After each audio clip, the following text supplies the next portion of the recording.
بسم اللہ الرحمن الرحیم الحمد للہ رب العالمین والعاقبۃ المتقین والصلاة والسلام علی سید الانبیاء والمرسلین وعلی آلہ واصحابہ ومن تبعہم بإحسان الی یوم الدین، اما بعد۔ حضرت سفیان بن عبداللہ رضی اللہ تعالیٰ عنہ فرماتے ہیں کہ میں نے رسول اللہ صلی اللہ علیہ وسلم سے کہا، اللہ کے رسول، مجھے اسلام کے اندر کوئی ایسی بات بتلائیے کہ اس کے جواب کے بعد میرے اندر کوئی چاہت باقی نہ رہے کہ میں کسی اور سے کوئی سوال کر سکوں۔ رسول اللہ صلی اللہ علیہ وسلم نے بہت ہی جامع الفاظ ادا کیے۔ آپ صلی اللہ علیہ وسلم نے سمندر کو کوزے کے اندر بند کر دیا۔ آپ صلی اللہ علیہ وسلم نے 100 کی ایک بات کی۔ آپ نے فرمایا، قل آمنت باللہ، آپ کہو کہ میں اللہ کے ساتھ ایمان لایا، ثم استقم، پھر اس کے اوپر ڈٹ جاؤ۔ یعنی یہ حدیث ہمیں یہ بتلاتی ہے کہ اگر آپ نے کوئی عمل کیا ہے، پھر اس عمل کے اوپر ثابت قدم رہنا اور استقلال کے ساتھ جمے رہنا اور عزم کے ساتھ اس کام کو کرتے رہنا، یہ ایک مومن کی نشانی ہے۔ اور ایک مومن کو ایسا ہی کرنا چاہیے کہ اگر اس نے کوئی نیک عمل شروع کیا ہے، اس نیک عمل کے اندر تعطل نہیں آنا چاہیے، رکاوٹ نہیں آنی چاہیے، اس کو جاری رہنا چاہیے۔ ایسا نہیں کہ کچھ لوگ رمضانی بن جاتے ہیں، جب رمضان آتا ہے تو مساجد نمازیوں سے بھری ہوتی ہیں، لوگ صدقہ و خیرات کر رہے ہوتے ہیں، لوگ تراویح کے اندر کثرت کے ساتھ شامل ہو رہے ہوتے ہیں، لوگ کثرت کے ساتھ قرآن مجید کی تلاوت کر رہے ہوتے ہیں، لیکن جو ہی رمضان گزرتا ہے ان کے یہ سارے اعمال منقطع ہو جاتے ہیں۔ ایک مومن کے لیے یہ عمل جائز اور درست نہیں ہے۔ اسے چاہیے کہ جو عمل اس نے شروع کیا تھا اس عمل کو کنٹینیو رکھے۔ رمضان ایک ورکشاپ والا مہینہ تھا۔ ہم نے اس رمضان میں ایمان کی لذت کو دیکھا، ہم نے قرآن مجید کے اندر تدبر کیا، ہم نے کائنات کے اندر تدبر کیا، ہم نے اللہ کو پہچاننے میں غور و فکر کیا۔ اب رمضان کے اندر کیا جانے والا ہمارا ہر نیک عمل اسے جاری و ساری رہنا چاہیے۔ قل آمنت باللہ، جب آپ کہیں کہ میں اپنے اللہ کے ساتھ ایمان لایا، ثم استقم، پھر اس کے اوپر آپ کو ثابت قدمی کے ساتھ رہنا چاہیے۔ یہی حکم اللہ رب العزت نے قرآن مجید میں بھی دیا ہے۔ اللہ فرماتے ہیں، وَاعْبُدْ رَبَّكَ حَتَّى يَأْتِيَكَ الْيَقِينُ، اپنے رب کی عبادت کرتے رہیں یہاں تک کہ آپ کے پاس موت آ جائے۔ موت تک آپ کو اللہ کی عبادت کرنی ہے۔ رمضان کے اندر کیا قرآن پڑھنا عبادت نہیں ہم نے کی ہے؟ کیا نوافل نہیں پڑھے؟ عبادت ہے، جی پڑھے ہیں۔ کیا ہم نے صدقہ و خیرات نہیں کیا؟ جی کیا ہے۔ کیا ہم نے غریبوں، مساکینوں، یتیموں، بیواؤں کا خیال نہیں کیا ہے؟ یہ عبادت ہے، اللہ کا حکم ماننا عبادت ہے۔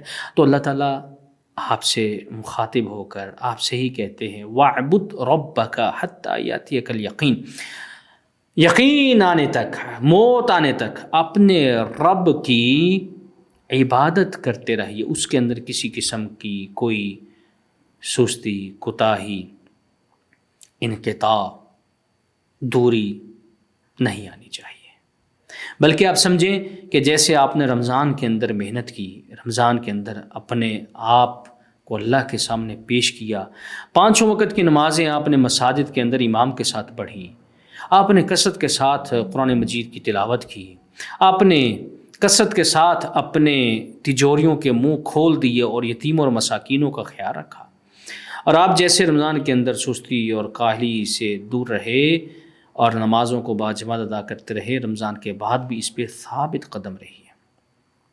یہ نہ ہو کہ رمضان گزرے اور پھر فجر کی نماز بھی مسجد میں امام کے ساتھ نہ ہو۔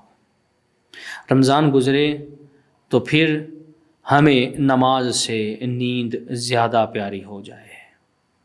رمضان گزرے، اطاعت کے علاوہ ہمیں اللہ کی نافرمانی زیادہ پسند آ جائے، محرمات پہ ہم چلنا شروع کر دیں، جن چیزوں سے اللہ نے روکا ہے اور جن چیزوں کی وجہ سے اللہ تعالیٰ نے ہمیں رمضان کے روزے رکھنے کا حکم دیا، لعلکم تتقون، تاکہ تم متقی ہو جاؤ، تاکہ تم پرہیزگار بنو، تاکہ تمہارے دل میں اللہ کا خوف اور ڈر آ جائے اور نافرمانی مت کرو اور حرام چیزوں پر مت چلو، سود کا مال مت کھاؤ، کسی پر ظلم مت کرو، کسی کو برا بھلا مت کہو۔ یہ محرمات ہیں، اللہ تعالیٰ نے ان چیزوں سے ہمیں منع کیا ہے۔ رمضان گزرنے کے بعد دوبارہ سے وہ کام مت کیجیے جو آپ رمضان سے پہلے کیا کرتے تھے۔ اللہ تعالیٰ نے ہمیں ان چیزوں سے روکا ہے، اور رسول اللہ صلی اللہ علیہ وسلم کی یہ حدیث بہت عظیم حدیث ہے کہ اگر تم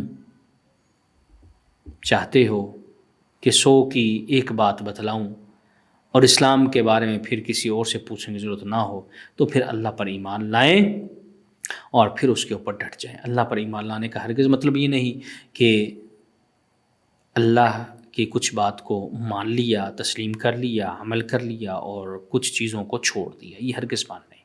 ادخلوا فی السلم کافہ، دین کے اندر مکمل داخل ہوئی ہے، یہ نہیں کہ جہاں پر چاہت ہوئی، جہاں پر دل ہوا، جہاں پر خواہش ہوئی وہاں پر اسلام کے اندر داخل ہو گئے اور باقی چیزوں کو ترک کر دیا، چھوڑ دیا۔ انما یتقبل اللہ من المتقین، اللہ تعالیٰ نیک اعمال متقی لوگوں کے قبول کرتا ہے۔ آپ نے رمضان گزارا ہے، رمضان کے بعد بھی اسی طرح اعمال کیجیے جیسے آپ نے رمضان کے اندر کیے تھے۔ اللہ تعالیٰ سے دعا ہے کہ وہ ہماری رمضان کے اندر کی گئی عبادتوں کی حفاظت بھی فرمائے اور ہمیں رمضان جیسا ہی عمل کرنے کی باقی ایام میں توفیق عطا فرمائے۔ ہم جو نیک اعمال اس رمضان کے اندر کرتے رہے ہیں، اللہ تعالیٰ ان نیک اعمال کو ہماری عادت بنا دے، ہمارے ان نیک اعمالوں اور ہمارے درمیان شیطان کو اللہ تعالیٰ حائل نہ ہونے دے۔ اللہ تعالیٰ ہمارے ایمان کی حفاظت فرمائے، اللہ تعالیٰ ہماری دنیا اور آخرت دونوں کو بہتر فرمائے۔ سبحان ربک رب العزت عما یصفون وسلام علی المرسلین والحمد للہ رب العالمین وجزاکم اللہ خیر والسلام علیکم ورحمۃ اللہ وبرکاتہ۔